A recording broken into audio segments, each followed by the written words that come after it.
മാസങ്ങളോളമായി തുടരുന്ന വിമാനവിലക്ക് ഇനി എന്ന് അവസാനിക്കുമെന്ന് കാത്തിരിക്കുകയാണ് പ്രവാസികൾ. ഇന്ത്യയിൽ രണ്ടാം തരംഗം പൊട്ടിപ്പുറപ്പെട്ട സാഹചര്യത്തിൽ നിരവധി ഗൾഫ് രാഷ്ട്രങ്ങളാണ് വിലക്ക് പ്രഖ്യാപിച്ചത്. ഈ ഒരു സാഹചര്യത്തിൽ കേന്ദ്രം ഇടപെടണമെന്ന് പ്രവാസികൾ ഒരേ സ്വരത്തിൽ പറയുമ്പോഴും അന്താരാഷ്ട്ര വിമാനവിലക്ക് ഇന്ത്യ തന്നെ നീട്ടുന്ന കാഴ്ചയാണ് കാണുവാൻ സാധിക്കുന്നത്. നമസ്കാരം, പ്രവാസി മലയാളിയിലേക്ക് സ്വാഗതം. പ്രവാസി വാർത്തകൾക്കായി ഈ ചാനൽ സബ്സ്ക്രൈബ് ചെയ്യൂ.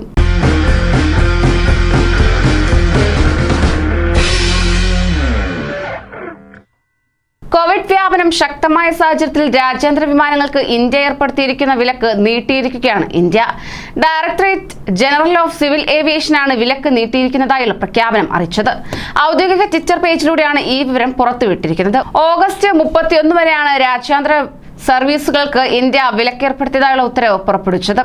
രണ്ടാം തരംഗത്തിന്റെ അലയടികളുമായും മുന്നേ തന്നെ കോവിഡിന്റെ മൂന്നാം തരംഗ ഭീഷണി നിലനിൽക്കുന്ന സാഹചര്യത്തിലാണ് ഇത്തരത്തിലൊരു തീരുമാനത്തിൽ ഇന്ത്യ എത്തിയിരിക്കുന്നത്. ഡെൽറ്റ വകഭേദം വ്യാപിക്കുന്നതിനാൽ ആണ് വിലക്ക് നീട്ടിയിരിക്കുന്നത്. നേരത്തെ ജൂലൈ 31 വരെയാണ് വിലക്ക് ഏർപ്പെടുത്തിയിരിക്കുന്നത്. അതോടൊപ്പം തന്നെ കഴിഞ്ഞ വർഷം മാർച്ച് 23 മുതലാണ് കോവിഡ് വ്യാപനത്തിന്റെ തോത് വർദ്ധിച്ചത്. അന്നു മുതൽ രാജ്യാന്തര വിമാനങ്ങൾക്ക് ഇന്ത്യ വിലക്കേർപ്പെടുത്തി.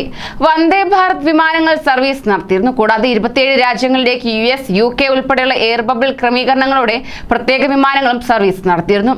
അതോടൊപ്പം തന്നെ യാത്രാവിലക്ക് നീളുന്ന സാഹചര്യത്തിൽ കേന്ദ്ര സർക്കാരിന്റെ ഇടപെടൽ പ്രതീക്ഷിച്ച് പ്രവാസികൾ പ്രതീക്ഷയോടെ കാത്തിരിക്കുകയാണ്. നിരവധി പേർ നാട്ടിൽ കുടുങ്ങിയിട്ടുണ്ടെന്നാണ് പുറത്തുവരുന്ന കണക്കുകൾ വ്യക്തമാക്കുന്നത്. അപ്രതീക്ഷിതമായി വന്ന വിലക്ക് മൂലം നാട്ടിൽ കുടുങ്ങിയ പലർക്കും തിരിച്ചു പോകാൻ സാധിക്കാതെ വന്നിരിക്കുന്നു. പലരുടെയും ജോലി നഷ്ടപ്പെടും എന്ന അവസ്ഥയിലാണ് കാര്യങ്ങൾ. കൂടാതെ വിവിധ സംഘടനകൾ പ്രധാനമന്ത്രിക്കും വിദേശകാര്യമന്ത്രിക്കും ഇന്ത്യൻ കോൺസുലേറ്റിനും പരാതികൾ കൈമാറിയിട്ടുമുണ്ട്. കേരളത്തിലെ സംഘടനാ പ്രതിനിധികൾ വിദേശകാര്യമന്ത്രിക്ക് നേരിട്ട് നിവേദനം ഡൽഹിയിൽ എത്തി നൽകിയിരിക്കുകയാണ്.